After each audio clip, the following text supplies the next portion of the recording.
Welcome to the Jay Tyner Show, where we discuss all things wealth management and retirement planning. And as always, the goal of our team here at Semmax Financial Group is to help you focus more on your life and less on your money.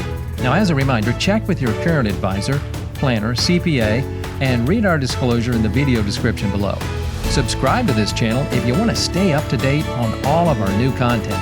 And by the way, if you have questions or need a 15-minute free consultation, please visit semmax.com or call 336-856-0080. Hello and welcome. On behalf of the Semmax team, I'm Matt, I'm joined by Larry, and the two of us are going to talk to you about a topic that is, it's not particularly my favorite topic, but it is a very important topic, and it has to do around cognitive decline. Now, I'm reading a study here that said roughly 78% of adults over the age of 55 in the USA have been diagnosed with at least one chronic illness. Now, this could be anything from diabetes, asthma, arthritis, and over 1.9 million people were diagnosed with cancer last year. Now, that's tough. But at the same time, there's been amazing progress in the world of cancer research. You know, medicine is continuing to improve. There's a lot of benefits. But one area where we haven't seen that same impact yet is around cognitive decline. It's around Alzheimer's and things of that nature. With that said, there are some key things you can do on the front end to be aware of this, to be prepared, and to try and put you and your loved ones in the best position possible if something were to come up.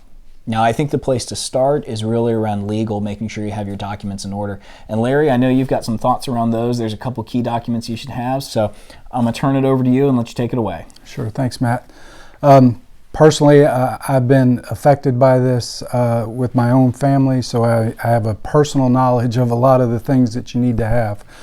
First and foremost, you need to have your power of attorneys, both healthcare and durable, which handles all your financial documents and things like that in place. You need to make sure also that you have your beneficiaries up to date before anything happens, because powers of attorney are limited, you know, to different scopes depending upon what they are. So you want to make sure that you have this done prior to experiencing the cognitive decline, as well as making sure that your beneficiaries and legal powers of attorneys and so forth have met also with your advisor, so that that advisor has a relationship with them as well. This will help as you go through this to facilitate a better transition should you need it with your finances, your health care, and so forth.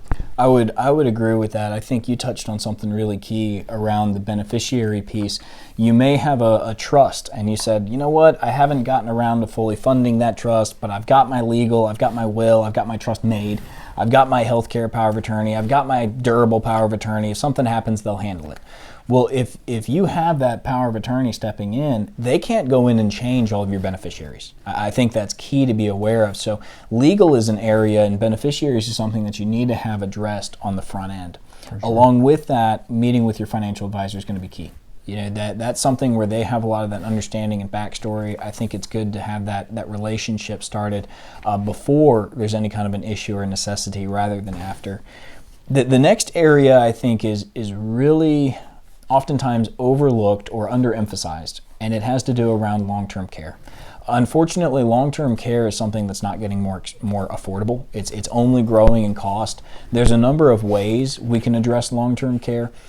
You can get traditional long-term care insurance. You can get a life insurance policy that has what's called living benefits, meaning if something were to happen to you while you're still living, you're able to access that death benefit, use it to pay for long-term care. Or you could use it as a death benefit should you not end up needing those funds while you're living. So that's another way of doing it as opposed to traditional long-term care. There's also things like healthcare riders and different features inside of annuity products. There's what's known as asset-based long-term care. Asset-based long-term care is where you pay in a lump sum, it pays out a multiplier, but should you not need it, then that asset is growing at a fixed interest rate. There are pros and cons to all of these. You could self-insure, you could self-fund, or you could rely on loved ones or a family member to take care of you in that regard. I think the key thing here, and I'd love to get your input on this, but I feel like the key thing here is not that there's a one-size-fits-all approach to long-term care, but rather you need to be discussing how you're going to utilize long-term care or that expense potentially before you need it, because once you're in that situation, it's much more difficult to get approved for a lot of these. Yeah, that's right, Matt.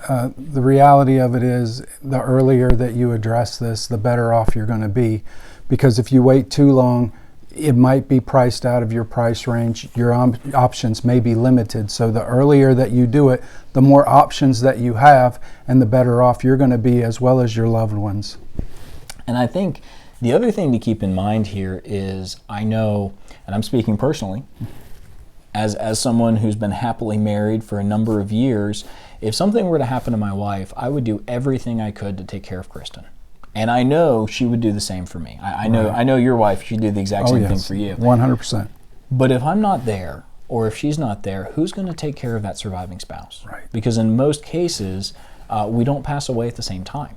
And so with that in mind, I think it's important to think through this, not just for yourself, but also for your spouse. Who's going to take care of them? How are things going to be set up? And how are we going to alleviate that burden or that undue stress or pressure from them? With that said, I think it's really important to work with a fiduciary. That's something that I think has become more emphasized in recent years, and that's a wonderful thing. Because a fiduciary at its core is someone who looks after your best interests, not their own. Right. And so when you're talking about that conversation back and forth, working with a fiduciary who you know is sitting down looking at things saying, how can we take care of you, is going to be key. Now, do you have any kind of final thoughts around long-term care? Just make sure that you get something in place. Doesn't matter what it is. Make sure that there is something there, because when time comes, it's bad enough the physical side of things that your loved ones have to deal with, rather than having to deal with the financial side of things. Yep. I think this is one of those topics that you hope never comes up, but at the same time it's important and it can happen. I view the discussion around Alzheimer's or dementia or any kind of this kind of cognitive decline, I think about it a lot like car insurance.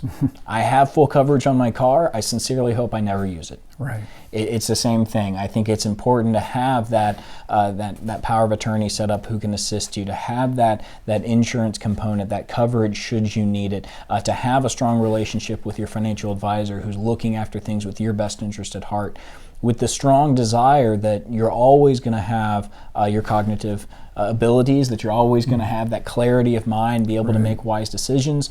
But if you aren't, it's like they say with raising a child, it takes a village. Well, it's the same thing at any point in our lives. At no point have we gone it alone. Whether it's in college, you're surrounded by professors, you're surrounded by family and friends. When you're in your working years, the same thing holds true.